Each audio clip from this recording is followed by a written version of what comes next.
กินแล้วกินแล้วจักสิเว้าได้อันนี้ก็แล้วแต่ยาว่าแหละเว้าก็บ่กล้าเว้าเขาบ่อ๋อเอาก็ยาแปลว่าโดนๆเพิ่นมาทีหนึ่งแม่นแหละเนาะเพิ่นก็บ่ได้ว่ามากินคุมื้อบ่แม่นแล้ว2-3มื้อแล้วอืมาแล้วเทื่อหนึ่งมเฮาก็เลยว่าอยากให้เว้าแบบนี้แบคันบเอามีแนวกินแล้วก็บ่กินทั้งม้วน อืม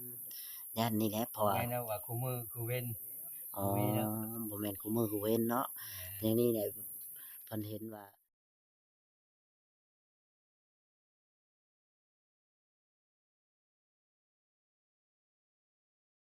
บ่มีอยู่แล้วก็ยังเอาคนอื่นมากินอย่างซั่นจังซี้นะพวก FC เพิ่นคอมเมนต์แม่มานบ่มีแล้วเพิ่นว่าตัวเองก็ยังสิเอาตัวบ่รอดหั้นนะก็แม่นของเพิ่นแม่นบ่ของเพิ่นแล้วอืมเพราะว่าเฮาก็เพราะว่าเจ้าก็บ่ได้เฮ็ดหยังก็บ่ได้ท่านหมอก็เฮ็ดหยังบ่ได้นะเรื่องข้าวเรื่องน้ำเฮาก็อยากคันว่ามีเฮาก็อยากให้กินแค่2เท่ากินไปช่วยกันแบบคนอื่นน่ะเขาก็มีเหือมีแรงเขาก็เฮ็ดอยู่เฮ็ดกินเขาเองก็ได้หั้นนะมันก็ถือของเพิ่นเนาะเพิ่นคอมเมนต์เพิ่นก็บอกเพิ่นก็เตือนเพิ่นก็ย้านเฮาอดมันนะ บ่มีมันยามมันบ่มีแหละบ่ได้กินเพิ่นแม่สิบอกเผื่อนไว้แหละแม่นแม่นแม่นอย่างซั่นแหละแม่นเลยเฮาก็เลยมาเตือนเจ้าคันว่าอันนั้นก็เฮาก็บ่อยากให้กินเอาเชื่องไว้แบบนั้นอะนะคันว่ามีเทื่อหน้าเทื่อในคันว่ามีผู้ใหญ่ใจดีเพิ่นซื้อข้าวซื้อน้ำให้ก็ติบข้าวหน่อยหนึ่งกินเฮากินแล้วเฮาก็ไปเก็บคนอื่นน่ะนะเออเพิ่นมาก็สิบ่เห็นน่ะนะเพิ่นบอกไว้เตือนไว้นะแม่นแม่นแล้วเพิ่นเว้าเฮาก็ถูกต้องแล้วว่ะจ้ะอืมแม่นเลยเพิ่นก็เตือนเฮาด้วยความหวังดีเนาะ จ้ะก็อยากให้เฮาได้ดีอยากให้เราได้กินนี่ก็บ่ได้เชิงน่ะที่เขาก็ฮ้อนไว้แล้ว นั่นแหละยันว่าเวลาเวลาเฮาจะได้เวลาเฮานี่เขามาลักกินเขาบ่มีไปมาดอกนั่นแหละข้อยก็เขาเลยบ่สามารถกินแล้วเขาก็ได้ข้อยก็เลยบอกว่าการแต่ผู้เคยกินนั่นเท่านั้นให้เสี่ยงไว้เวลาเขามาแบบว่าพวกเจ้าบ่บ่กล้าบอกเขาแม่นแล้วว่ะเออก็สิว่าบ่ให้กินโอ้มาแล้วเห็นก็กินปุ๊บปั๊บเฮาบ่บอกเขาบ่ได้เฮาบ่กล้าแม่นว่าอันนี้คันได้บัดนี้ก็มีก็เชื่องไว้แน่เจ้าเออือมก็เจ้าแบบว่าบ่แม่นดอกว่าห่วงเฮาหาบ่ได้อะนะเออเจ้าแม่นแล้วว่ะแม่นความเพิ่นล่ะอืม แม่นความ FC เพิ่นเว้าแหละFC เพิ่นก็เป็นห่วงคือว่านี่แหละชีวิตของพวกเจ้าก็พอได้ส่ำนี้พอได้กำกาแบบว่าอยากคือแบบนี้แล้วมันหมดแต่ที่พวกเจ้าสิไปขอไผยันมันแล้วยามมันบ่มีกินเลยเนาะมันฉุกเฉินนั่นแหละงูหาผู้ใดสิไปหาเงินอยู่ไสเฮ็ดแนวใดแม่นแหละเนาะผู้ว่าคือว่ามี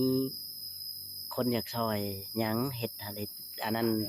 เจ้าซื้อข้าวซื้อน้ำให้กินเผื่อเฮาก็เตือนไว้ก่อนน่ะนะเจ้าประเด็นที่เฮาถามแบบนี้แหละเจ้าเราก็จะฮู้แต่ว่าท่านหมอนี่บาดแล้วเลิกเนาะ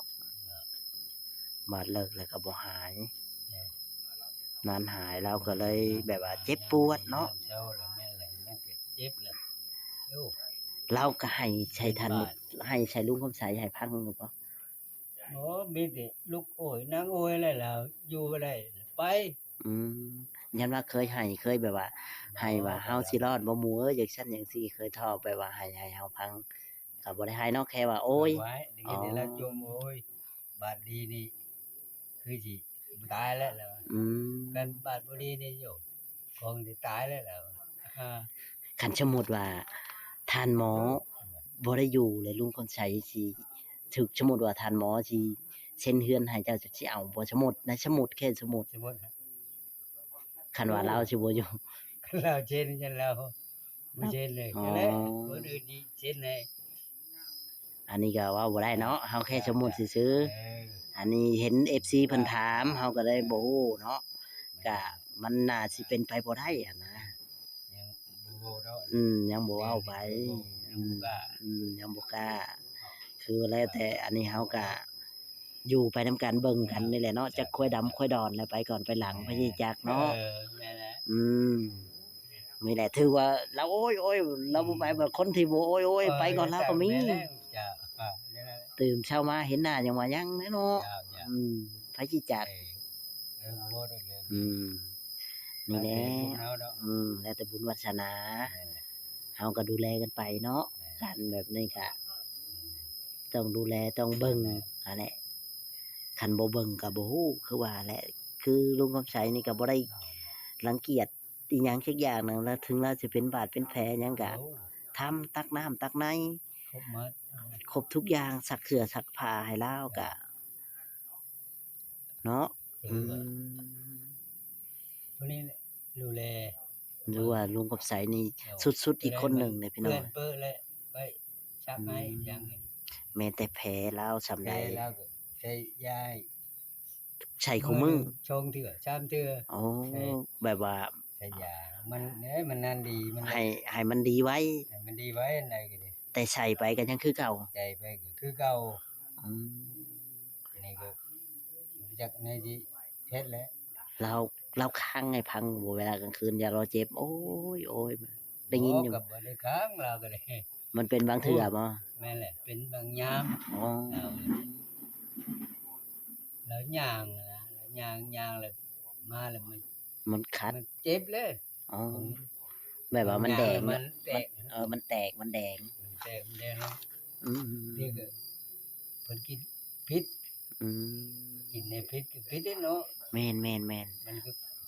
ก็ย้อนเราบ่มีแนวกินนี่นะว่ามันคลำบ่ได้เนาะ บ่ได้มีเนี่ยกิน จำเป็น กิไปเลย กินไป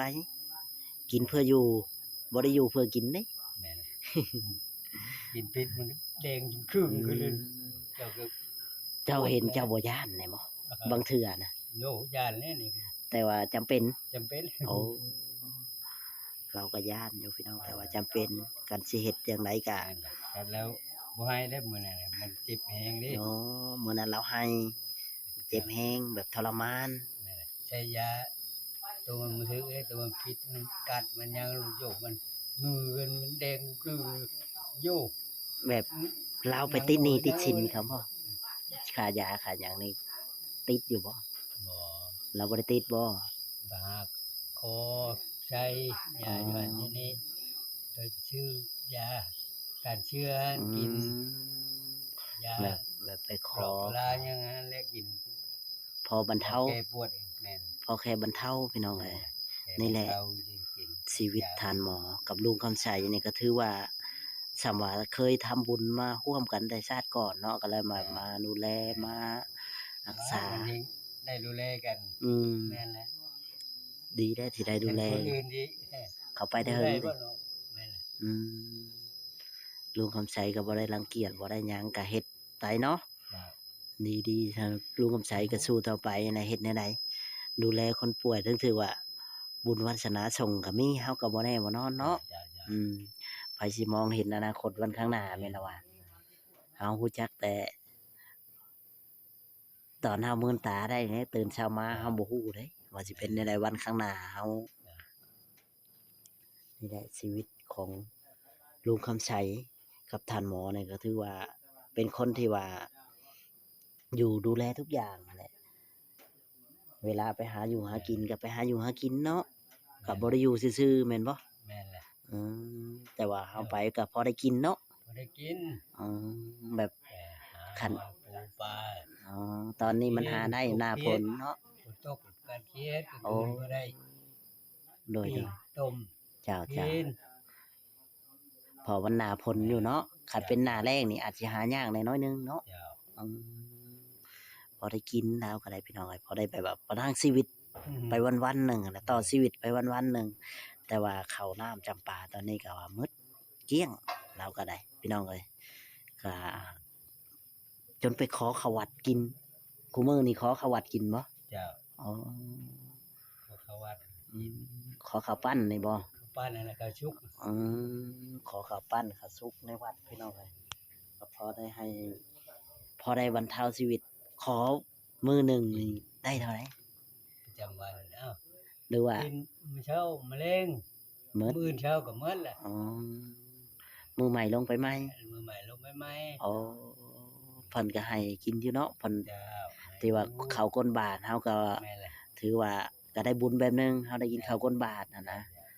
เฮาบ่ได้ว่าไปลักไปขโมยเขาเนาะเฮาได้เฮาก็ขอเพิ่นให้ก็เอา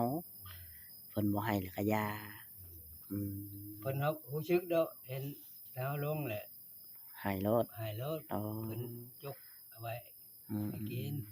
เพราะว่าเพิ่นเห็นคนทุกข์คนยากแบบว่า คนบ่มีอันจะกินเนาะ จ้ะ แบบว่ามันก็ขาดเคินเด้เพราะว่ามันก็เพิ่นบ่ได้ช่วยมาแล้วมันก็บ่มีแล้วบัดนี้มันก็บ่ได้มีกินมีอยู่เลยพี่น้องเอ้ยเราก็หากินในวัดในว่าไป ได้ชำใดก็กินชำนั้น แม่น คันบ่มีก็คือว่าพากันอด อดเอา อ๋อ มันยังกิน มื้อใหม่ยังกินบ่ จ้า อ๋อโดยนี่แหละพี่น้องเอ้ย บางมื้อ